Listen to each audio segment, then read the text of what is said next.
and welcome to a brand new Matrix Exposed podcast. Today is April 5th, 2010. This Matrix Exposed podcast is entitled The Scientific Dictatorship.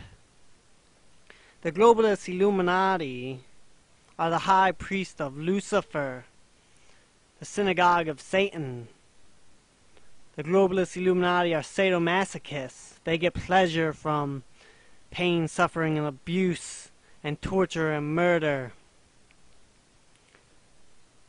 And they are vertically mapping out a future civilization which we are going through the process of evolving into, which will ultimately become a sadomasochist Satan culture where violence and death is acceptable. The word science is derived from a Latin word which means knowing. Science is the study of the nature and origin of knowledge. This elite monopoly of the knowable is enforced through institutional science. The older dictators fell because they could never supply their subjects with enough bread, enough circuses, enough miracles and mysteries.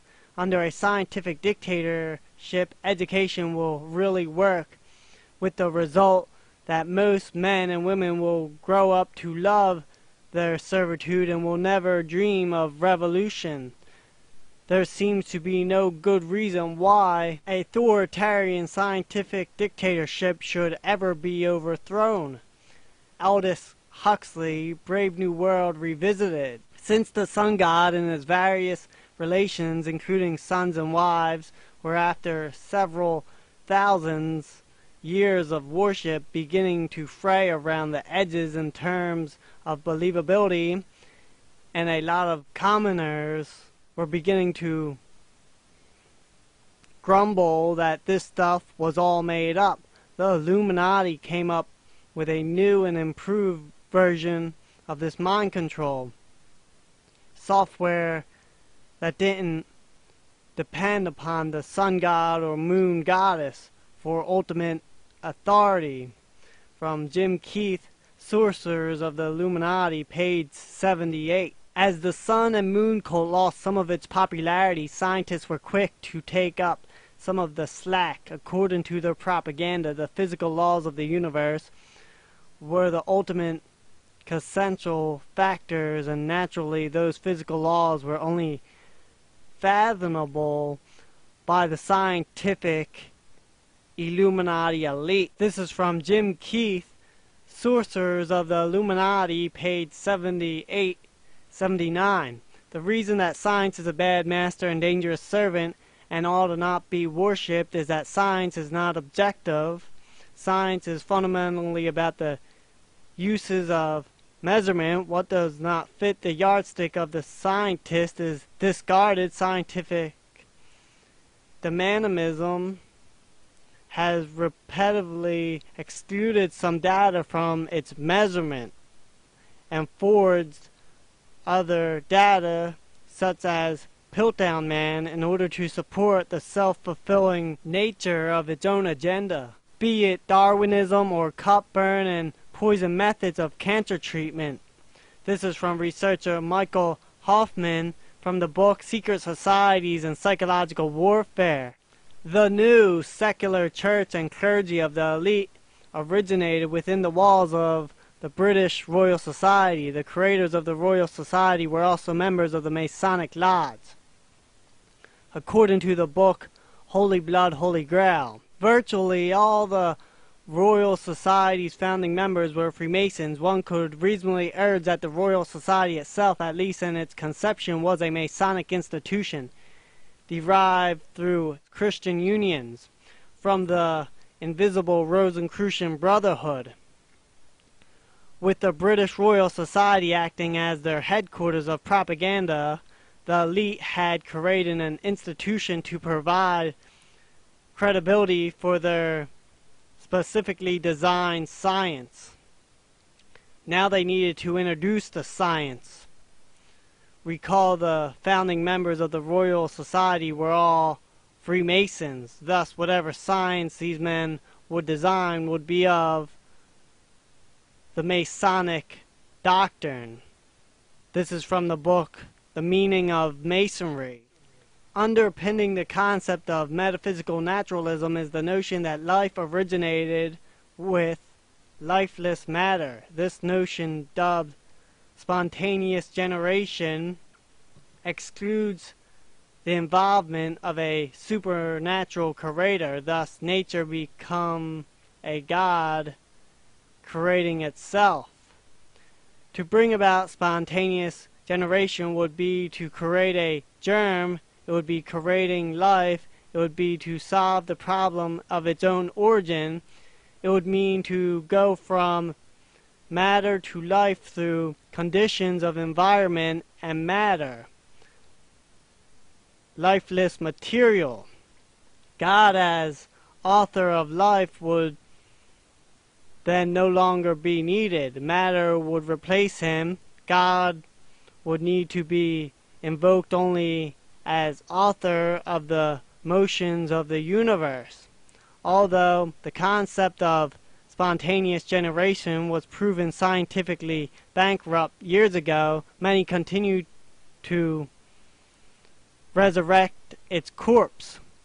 Why does this theme of lifeless matter spontaneously generating life continue to emerge?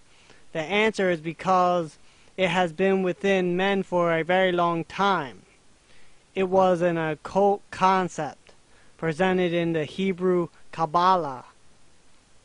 33rd degree Freemason Albert Pike revealed in his own words that all Masonic organizations owe it to the Kabbalah, their secrets, and their symbols. H.G. Wells places responsibility for the creation of the New World Order in the lap of scientists of the future, the group he dubs the technocracy. This is from Bill Keith, Mind Control, World Control, page 16. In Morals and Dogma, 33rd degree Freemason Albert Pike bestows special honor upon Sirius, a heavenly body that still glitters in our lodges as the blazing star. Page 486. In Morals and Dogma, 33rd degree Freemason Albert Pike said, he was Sirius, or the dog star, the friend and counselor of Osiris, and the inventor of language, grammar, astronomy, surveying, music, and medical science, the first maker of laws, and who taught the worship of the gods and the building of the temples. Page 376 from Albert Pike's Morals and Dogma. Which every Masonic temple faces east towards the sun, the eastern star, and the light behind the sun is Sirius, the dog star. In fact, these words open the Masonic Lodge meetings.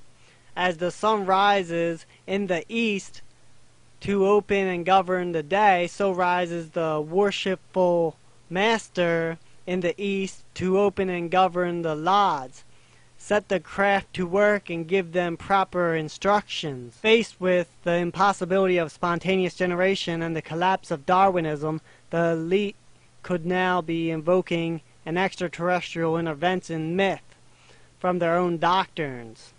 This remains a very real possibility.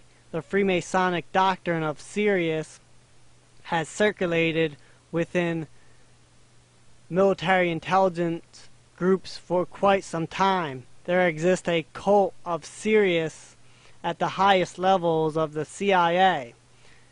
This is from Jim Keefe's Sorcerers of the Illuminati, page 49. In Essays on the French Revolution, page 136, this was said, "The appealing thing in the French Revolution is not the torment, but the design. Through all the fire and smoke we perceive the evidence of calculating organization, the managers remain studiously concealed and masked, but there is no doubt about their presence from the first. Who were the studiously concealed and masked managers that orchestrated the French Revolution? In Morals and Dogma from Albert Pike revealed that it was Freemasonry that aided in bringing about the French Revolution. Page 24 from Morals and Dogma. Indeed, the French Revolution represented the first full-scale attempt to enact the Masonic vision of a scientific dictatorship. Of course, the rest is history. The revolution swiftly degenerated into a bloodbath, and many of the conspirators were slaughtered by the very mobs they had created. Yet the esoteric symbol of the scientific dictatorship remains. Occult researcher Tex Mars explains in Dark Majesty, today statues of this Illuminatus goddess of reason are found throughout the USA. One stands atop the U.S. Capitol building in Washington, D.C. Another is atop the dome of the Capitol building in Austin, Texas. Her statue has been erected in town squares and city parks. But the most fantastic idol of the goddess of reason, the most majestic statue of the pagan lady who bears the torch of light, who illuminates, uplifts, and frees mankind, is found in New York's harbor. The mythical satanic bringer of civilization to Earth was supposed to be an alien from the star system Sirius, around whom the Egyptians, all subsequent hermetic systems, constructed their obsessive religio-astronomic observations. This star, Sirius, also served as the astronomic secret code, an allegory of the illusionary quality and inherent trickiness of the material world. As the unthinkable becomes thinkable, the fictional becomes factual, and Brave New World becomes a reality. In 1977, author Claire Chambers clearly stated the UN's role as a global scientific dictatorship. Since its conception, the United Nations has advanced a worldwide program of population control, scientific human breeding, i.e. eugenics and Darwinism, because the United Nations is a global scientific dictatorship. The United Nations is the world government. In Brave New World Revisited, page 25, Aldous Huxley said, "The 21st century will be the era of the world controllers, the scientific dictatorship."